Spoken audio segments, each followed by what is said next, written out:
Welcome back, my friend. I have already received word from Alphino. To think that Flame Marshal Huayu was the Garlean agent. I know not what to say. Together with Robon, Eline lent us much-needed aid at the time of our Order's founding. She was particularly passionate about the need to tackle the primal threat. When we discussed the subject, her eyes fairly shone with determination. Whatever else she may have been, I choose to believe that it was her true self with whom I spoke then.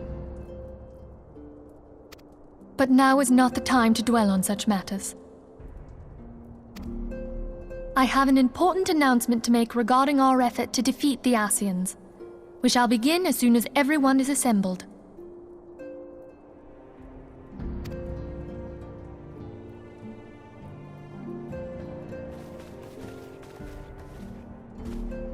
My thanks for coming, friends. Moonbreeder, the floor is yours.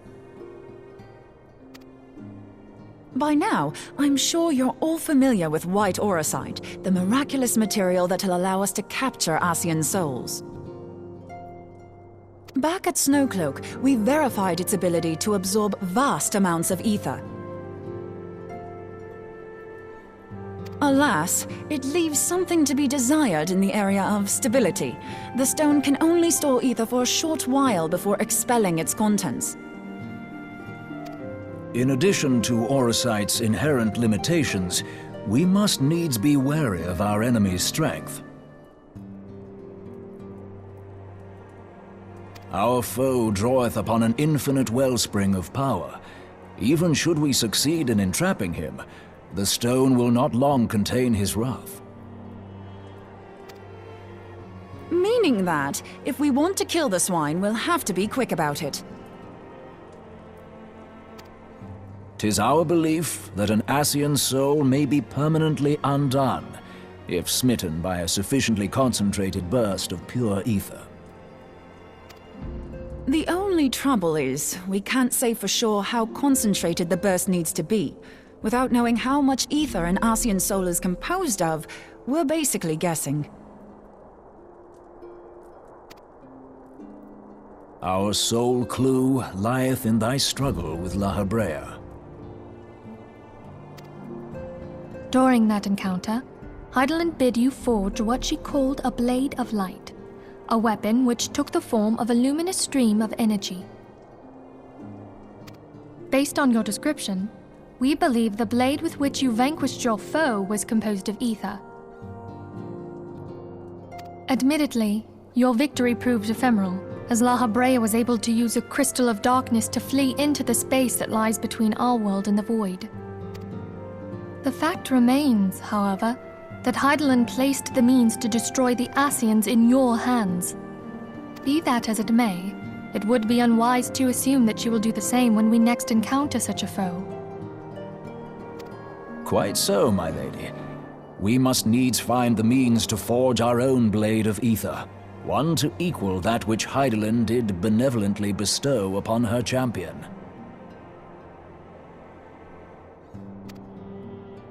That is all well and good, but it seems to me that producing such a blade will require a prodigious quantity of ether. Whence will it come, pray tell? Oh, what if we had two pieces of white auracite? One to trap the Ascian, and the other to store the ether for the blade. Oh, nice try. But it's as I said, the stone won't hold ether for any length of time. We'd still need to collect the stuff there and then, sorry to say. And therein lies the rub. Finding a way to create the blade whenever and wherever we choose. It would seem more research is in order. I'm going to linger a while, perform a few more tests on the auracite. And I could do with some help. Urianger, why don't you lend me a hand? Mine apologies, but I am required at the Waking Sands. Lady Minfilia hath given me sole charge of the premises. 'Twould be unseemly to leave them unattended. Sole charge, you say? So you're basically alone there, then? Well, that settles it. I'll just have to come to you.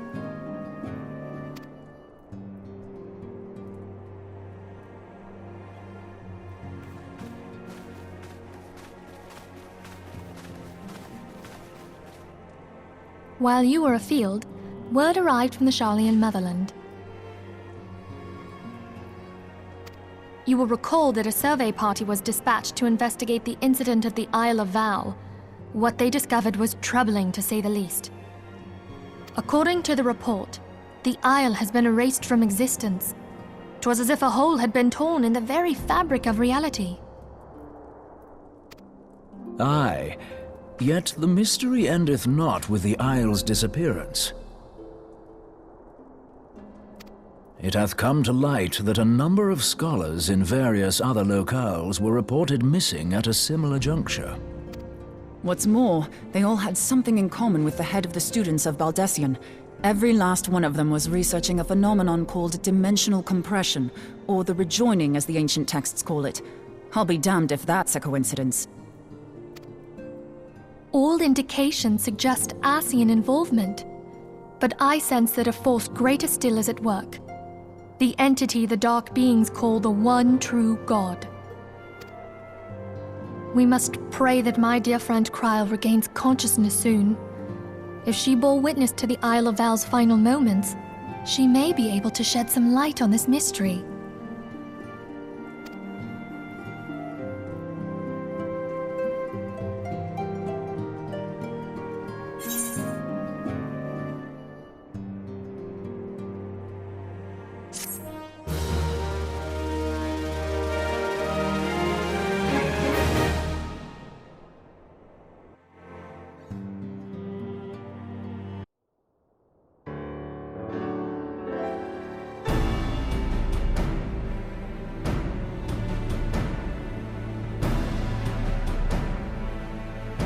Following the calamity, the forces of the 14th Imperial Legion entrenched themselves in strategic locations across Eorzea.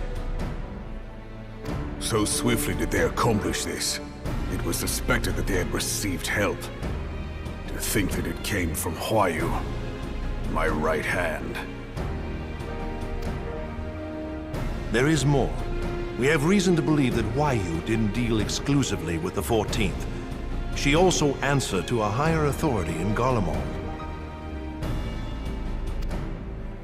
But this higher authority could not have been the Emperor.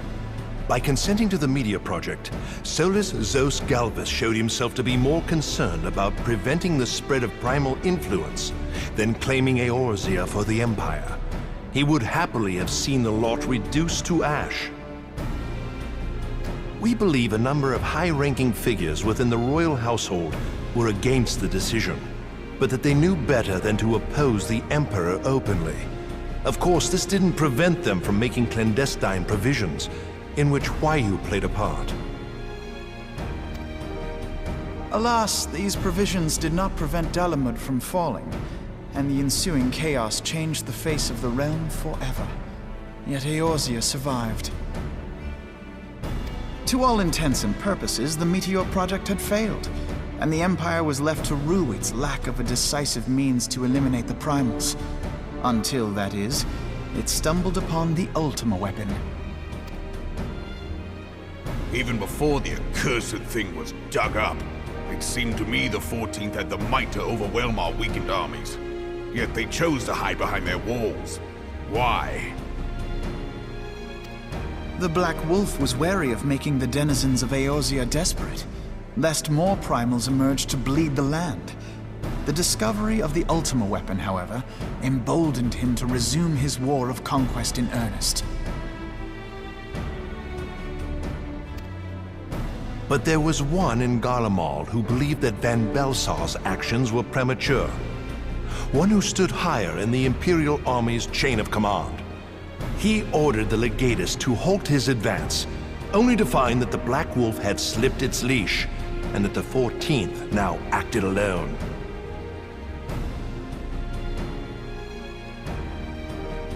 In a bid to bring Van Belsar to heel, He used the agent he had planted in Ul'dah prior to the Calamity to undermine the Legion's efforts.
A man who outranks Van Belsar, yet opposed the late Emperor's decision to annihilate Eorzea. This could only be the former High Legatus of the Garlean army, now known as Emperor Varus Galvus. So he was Hua Yu's true master. But one of several in actual fact. We've learned that even as Hua Yu served the Empire's interests, she sold Imperial secrets to a certain faction in Eorzea. In so doing, she helped to maintain the status quo, thus prolonging the conflict. Considering who stands to profit from war, it isn't hard to imagine who her other masters were. Seven hells! You mean to say that she was a double agent?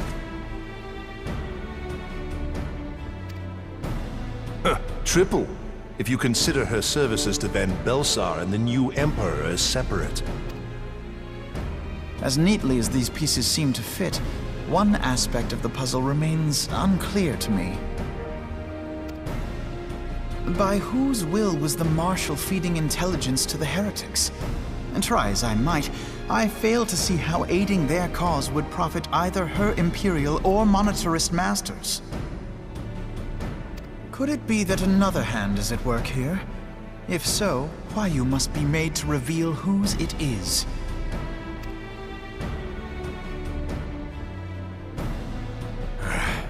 Not only have I lost a trusted friend, now I must interrogate her as a stranger. Not a pleasant task, I grant you, but a necessary one. Unless we weed out the ivy, root, stalk, and stem, it will simply grow back. I know that full well. Those closest to Hua Yu have already been detained, and I will question them alongside her. General, pray keep in mind that there may be unwitting abettors among them. All will be treated fairly. On that you have my word. Those who are innocent have no cause to fear.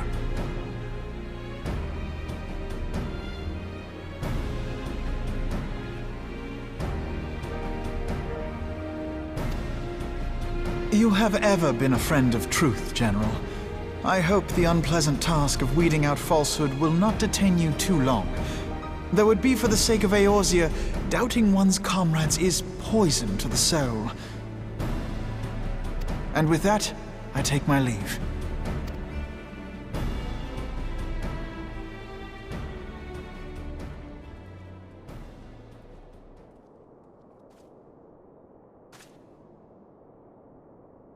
All these years, I've been made to dance to their tune.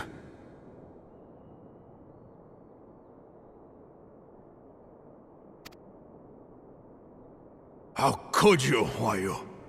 How could you side with them? Those cankers who take from this land and give naught in return, who use their power to disempower and grow fat while the people starve.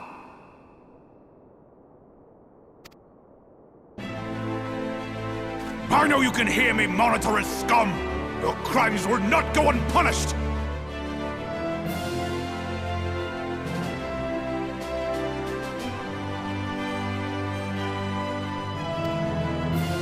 Today I will purge this land of your sickness! Before the eyes of the 12, I swear it!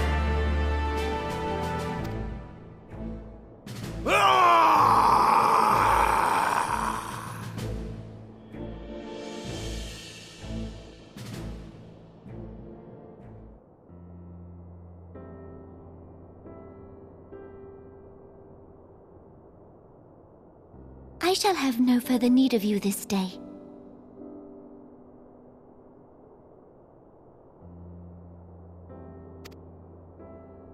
Your Grace.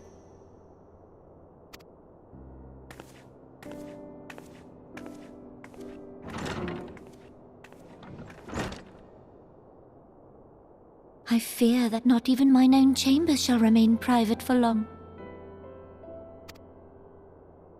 Has the situation grown so grim?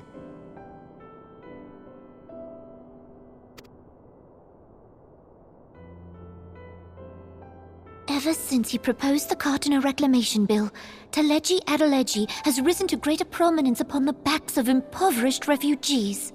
The monetarists were ever united in their pursuit of profit, but the man's actions have torn a rift in their ranks. They snap at each other as rabid dogs. Yet now is not the time to be bickering among ourselves.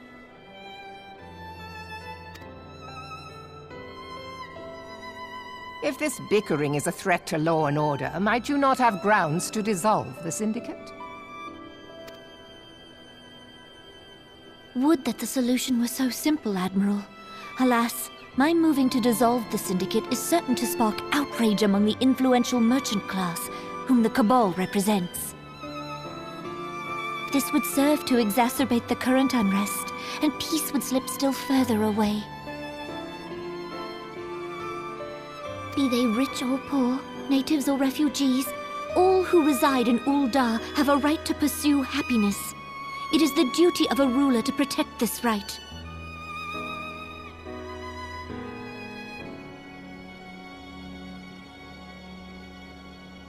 If I am to perform my duty, I must needs tread warily. It would not do to make enemies heedlessly.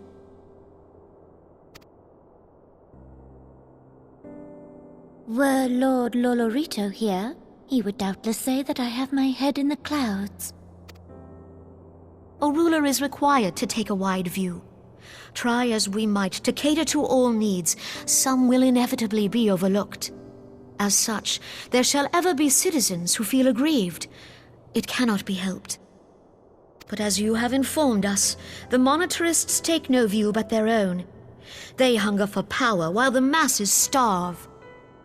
In the absence of a common cause, it seems beyond any one individual to make Ul'dah whole. And the presence of a Garlean agent within the Immortal Flames only makes matters worse.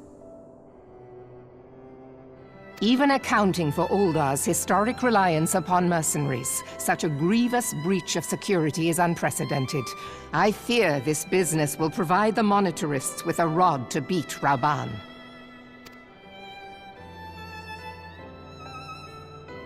Eorzea can ill afford for the immortal flames to be dampened now.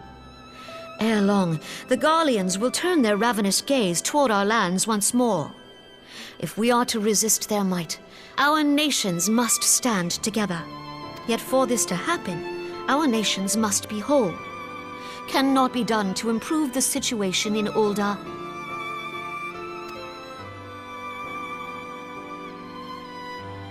The true wealth of Ulda lies in the health, happiness, and hopes of her citizens. Alas, the citizens shall never know these things, so long as their lives are ruled by the ambitions of the few. The monetarists claim to represent the best interests of the people, but in sooth they desire only to manipulate them for their own selfish ends. For the government to serve the people, it must be formed of the people. For Ulda to move forward, it is not only the Syndicate that must be dissolved.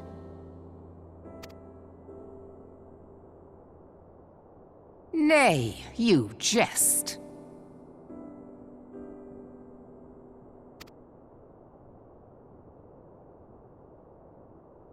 My friends, it was for no other reason than to make known to you mine intent that I requested your presence here.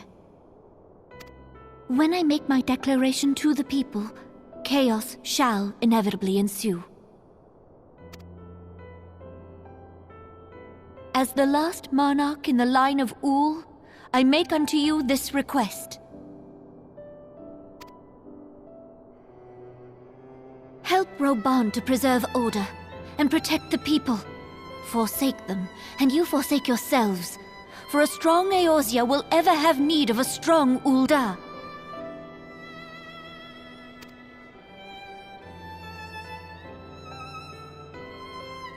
Your Grace, are you certain of this?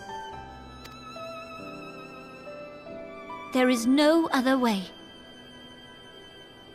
When the time is ripe, the nation shall become a true republic.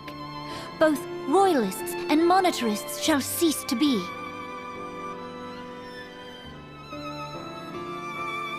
Ulda will no longer belong to kings or queens or merchant princes, but to her people.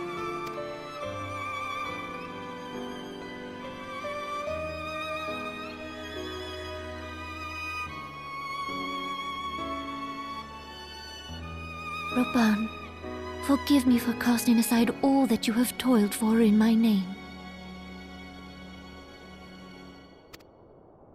Beyond this gesture, I am powerless to help my subjects.